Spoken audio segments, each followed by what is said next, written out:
തിന്നാൻ ഒരു നേരത്തെ ഭക്ഷണമില്ലാതെ കഷ്ടപ്പെട്ടുകൊണ്ടിരിക്കുന്നവർ ഒരിടത്താണെങ്കിൽ ആഹാരം കൊണ്ട് കളിച്ചും ദൂർത്തടിച്ചും ജീവിക്കുന്നവർ മറ്റൊരിടത്ത്. എന്തൊരു അത്ഭുതമാണ്, എന്തൊരു വിചിത്രമാണ്.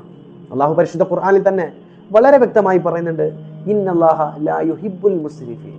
നിശ്ചയം അള്ളാഹു തആല ഭക്ഷണം വ്യർത്ഥമാക്കുന്നവർ, വേസ്റ്റ് ചെയ്യുന്നവർ, അവരെ ഒരിക്കലും നിശ്ചയം അള്ളാഹു തആല ഇഷ്ടപ്പെടുകയില്ല എന്ന് അള്ളാഹു ഖുർആനിൽ പറയുന്നുണ്ട്. എന്തൊരു തോന്നിവാസാണ് ഈ കാണിക്കുന്നത്. എൻ്റെ പ്രിയപ്പെട്ടവരെ, ഒരു ദിവസം എത്രയോ 1000 പേരാണ് ഭക്ഷണമില്ലാതെ കഷ്ടപ്പെട്ട് വിശപ്പ് കാരണം മരണപ്പെട്ടുകൊണ്ടിരിക്കുന്നത്. വയറ് നിറച്ച് ഭക്ഷണം കഴിക്കാതെ ആഹാരം ഒഴിവാക്കിയാൽ അവർക്ക് എന്ത് കിട്ടും, അവർക്ക് എന്ത് ലാഭമാണ്, എന്ത് ബെനിഫിറ്റാണ് എന്നൊക്കെ ചോദിക്കും. പക്ഷേ ഒരിക്കലും ഇവിടെ ആഹാരം നിർത്തിവെച്ച് പട്ടിണി കിടക്കാൻ ഒരാളും പറയുന്നില്ല.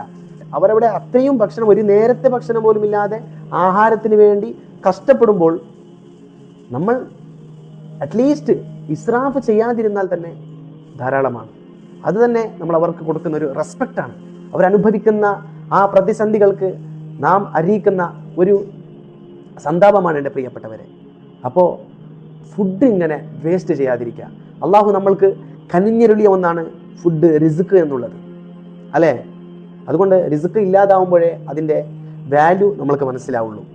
ഏതൊന്നാണെങ്കിലും അത്ര തന്നെ. ഫോർ എക്സാമ്പിൾ നോക്കുകയാണെങ്കിൽ കണ്ണിൻ്റെ ആ കാഴ്ച, നാം കണ്ടുകൊണ്ടിരിക്കുന്ന മനോഹരമായ ദൃശ്യങ്ങൾ, ഇതൊക്കെ ഇതിൻ്റെ സൗന്ദര്യം നാം ഇപ്പോൾ ആസ്വദിച്ചു കൊണ്ടിരിക്കുമ്പോൾ ചിലപ്പോൾ നമുക്ക് അതിനെ മനസ്സിലാക്കിയെടുക്കാൻ പറ്റിയെന്ന് വരില്ല.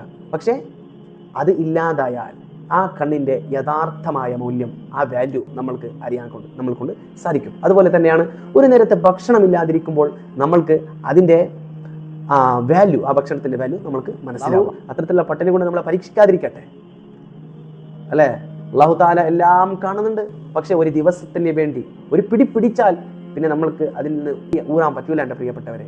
ചെറിയൊരു കാലം മാത്രമാണ് ഈ നശ്വരമായ ലോകത്തിൽ നമുക്ക് ജീവിക്കുന്നത് എന്നുള്ള ബോധം നമുക്കുണ്ടായിരിക്കണം. നമ്മുടെ കൂടെ പിറപ്പുകൾക്ക് ഭക്ഷണം ഓഹരിയാക്കി കൊടുക്കാം. എല്ലാവരും സന്തോഷത്തിൽ കഴിയണം എന്നുള്ള ഒരു മനസ്സ് നമ്മൾക്കുണ്ടായിരിക്കണം. അള്ളാഹു തൗഫീഖ് നൽകട്ടെ. അതുകൊണ്ട് പ്ലീസ് ഡോണ്ട് വേസ്റ്റ് ഫുഡ് ഒരിക്കലും. പരിശുദ്ധ ഖുർആനിൽ പറയുന്നുണ്ട്, വലനബ്ലുവന്നകും ബിശൈഇൻ മിനൽ ഖൗഫി വൽ ജൂ'.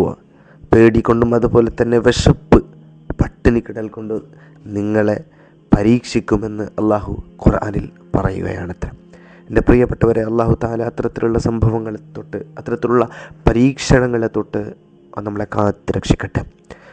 അയൽവാസി പട്ടിണി കിടക്കുന്ന സന്ദർഭത്തിൽ വയറ് നിറച്ച് ഭക്ഷണം കഴിക്കുന്നവൻ നമ്മളിൽപ്പെട്ടവനല്ല എന്നരുളിയ പ്രവാചകർ സ്വല്ലല്ലാഹു അലൈഹി വസല്ലം തങ്ങൾ. അങ്ങനെ പവിത്ര ഇസ്ലാമിൽ വിശപ്പടക്കുക എന്ന് പറയുന്നത് വലിയൊരു പുണ്യകർമ്മം തന്നെയാണ്. മറ്റുള്ളവരുടെ വിശപ്പ് കണ്ടും നമ്മൾ വയറ് നിറച്ച് ഭക്ഷിക്കുകയാണെങ്കിൽ സത്യത്തിൽ നമ്മളൊരു പരിപൂർണ ഈമാൻ അല്ലെങ്കിൽ മുഅ്മിനാവാൻ നമ്മളെ കൊണ്ട് സാധ്യമല്ല എൻ്റെ പ്രിയപ്പെട്ടവരെ. ഇന്ന് നമ്മുടെ സമൂഹത്തിൽ നമ്മൾക്ക് കാണാൻ സാധിക്കുന്നത്, വലിയ വലിയ കല്യാണ ചടങ്ങുകളിലൊക്കെ ആവശ്യത്തിനേക്കാൾ കൂടുതൽ ഭക്ഷണമുണ്ടാക്കും. എല്ലാ ഐറ്റംസുകളും ഉൾക്കൊണ്ട വലിയൊരു സദ്യ ഉണ്ടാക്കും.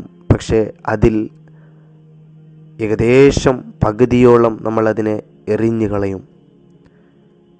ഒരു നേരത്തെ ഭക്ഷണത്തിന് പോലും ബുദ്ധിമുട്ടുന്ന ഒരു കൂട്ടം അവിടെ ഉണ്ടാവുമ്പോൾ ഭക്ഷണം ആവശ്യത്തിനേക്കാൾ കഴിക്കുകയും ആവശ്യത്തിനേക്കാൾ പുറത്തു ചാടുകയും ചെയ്യുമ്പോൾ തമ്മിലുള്ള ഡിഫറൻറ്റ്, ആ ഫർക്കൊന്ന് നമ്മൾ ചിന്തിച്ച് നോക്കണം.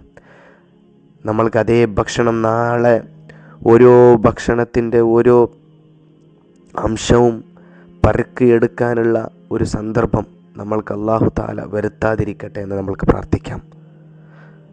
അല്ലാഹു തആല മറ്റുള്ളവരുടെ സങ്കടം മനസ്സിലാക്കി മറ്റുള്ളവരുടെ വിശപ്പടക്കാൻ അല്ലാഹു നമ്മൾക്ക് തൗഫീഖ് നൽകി അനുഗ്രഹിക്കട്ടെ. അസ്സലാമു അലൈക്കും വറഹ്മത്തുള്ളാഹി.